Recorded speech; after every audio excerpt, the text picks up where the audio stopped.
Baboy Ramo nagdulot ng kaguluhan sa isang train station sa South Korea at nangagat ng pasahero.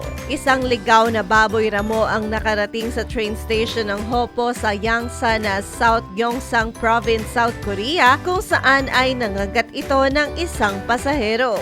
Ayon sa ulat, 4:45 ng hapon nang namataan ang baboy ramo sa isang restaurant sa Dongmyeon, Yangsan bago ito nakita sa Hopo Station ng 5:10 p.m.